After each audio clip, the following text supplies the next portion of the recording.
DCHC है उस व्यवस्था को देख रहे थे।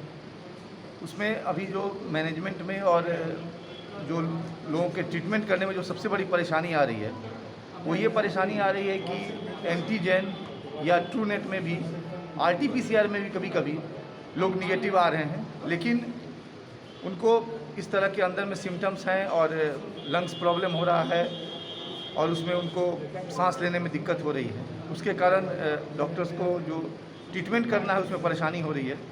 तो अभी हम लोगों ने एक निर्देश दिया है और इसको फॉलो करने के लिए कि ऐसे सभी केसों के लिए एक अलग वार्ड 10 बेड का अलग वार्ड बना के और उसमें उनका ट्रीटमेंट किया जाए और ट्रीटमेंट करके उनको बचाने की कोशिश की जाए। साथ ही साथ जो बाकी व्यवस्थाएं थी वो ठीक हो गई हैं। हमारा DCHC में 50 बेड प्रारंभ हो गया है। इसके अलावा ICU में हमारा 5 वेंटिलेटर के साथ चल रहा है।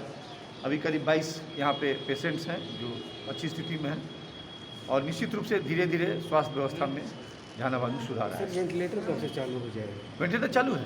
वेंटिलेटर तो हमने जो कहा था कि 24 आवर के अंदर हम चालू कर देंगे, तो वेंटिलेटर तो 3 दिन हो गया चालू हुआ। अब कुछ टेक्निकल प्रॉब्लम है बता रहे हैं कि यहाँ पे नहीं, कोई टेक्निकल प्रॉब्लम नहीं है। उसके जो एसेसरीज थे जो यूज करने के बाद, जो हर मरीज को यूज करने के बाद जो लगेगा, एक सेट हमारे पास ऑलरेडी है, मतलब 5 सेट हमारे पास है। और चूंकि उसका पाइप वगैरह हर बार चेंज होता है, किसी एक मरीज को हम लोग यूज किए उसके बाद जो है उसको चेंज करना पड़ेगा, वो सिर्फ अभी आ रहा है बस, और कोई इशू नहीं है। हाँ सर, कितनी मौत हुई है? अभी तक तो कोई रिपोर्टेड नहीं है। अभी तक कोई रिपोर्टेड नहीं। क्या अपडेट्स है कोरोना का शहर में? शहर में तो अभी भी देखिए कोरोना तो अभी हमारा जो पॉजिटिविटी रेट है यहाँ 6.3 है पूरे जहानाबाद में। और अब तो गांव देहात से भी काफ़ी रिपोर्ट्स आ रहे हैं कि कोरोना फैल रहा है।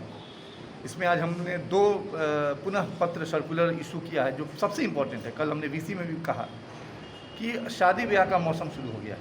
हम लोगों ने बहुत जगहों पे स्टैगिंग किया, कंटेनमेंट जोन बनाए हैं, लेकिन यदि शादी ब्याह के मौसम में लोग सतर्क नहीं होंगे, विशेषकर ग्रामीण लोग, तो निश्चित रूप से ये कोरोना हमारे गांव में और ज़्यादा फैलेगा।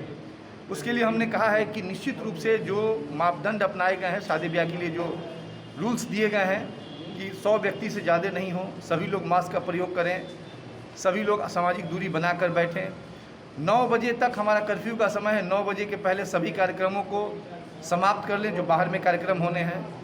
और इसमें हमने आज सभी लोगों को एक सलाह भी दी है कि जो व्यक्ति शादी ब्याह अटेंड करने जा रहे हैं वो भी ये बात एश्योर कर लें कि कहीं भी वहाँ पे सामाजिक दूरी का पालन, लोग मास्क लगा के, और जो सीमित संख्या, जो निर्धारित संख्या उसके आलोक में ही लोग आ रहे हैं। नहीं तो हम लोग सभी लोगों पे जो आयोजक होंगे उन पे और जो सम्मिलित होंगे उन सभी लोगों पर हम लोग कार्रवाई सुनिश्चित करेंगे। इसके अलावा हमने सभी PHC प्रभारी को निर्देश दिया है और SHO को निर्देश दिया है कि SHO ये बताएंगे PHC में कि किस गांव में या कहां पे कोई शादी ब्याह का समारोह होना है। और हम लोग एक ऐसा कोशिश करने जा रहे हैं कि वहां पे शाम में हम लोग एक टेस्ट का, वहां पर एंटीजन टेस्ट के लिए एक स्टॉल वहां लगा दें और जो व्यक्ति आए उनका हम लोग टेस्ट करें, उसके बाद ही लोग अंदर जाएं। मंदिरों में भी सब धड़ल्ले से शादी हो रही है रात्रि में? हाँ, मंदिरों में भी शादी का हुआ। एक्चुअली शादी पे कोई रोक नहीं है और शादी पे ये बताया गया कि 100 लोग रहें, लेकिन उसमें ये प्रिकॉशन लेना है कि किसी भी व्यक्ति को अगर कोई सिम्टम है, गले में खराश है, बुखार है, ऐठन है या कोई भी प्रॉब्लम जो कोरोना के लक्षण है अगर दिखते हैं, तो निश्चित रूप से वैसे व्यक्तियों को लोग शादी में आमंत्रित नहीं करें और उनको भी चाहिए कि वो शादी ब्याह में ना जाए।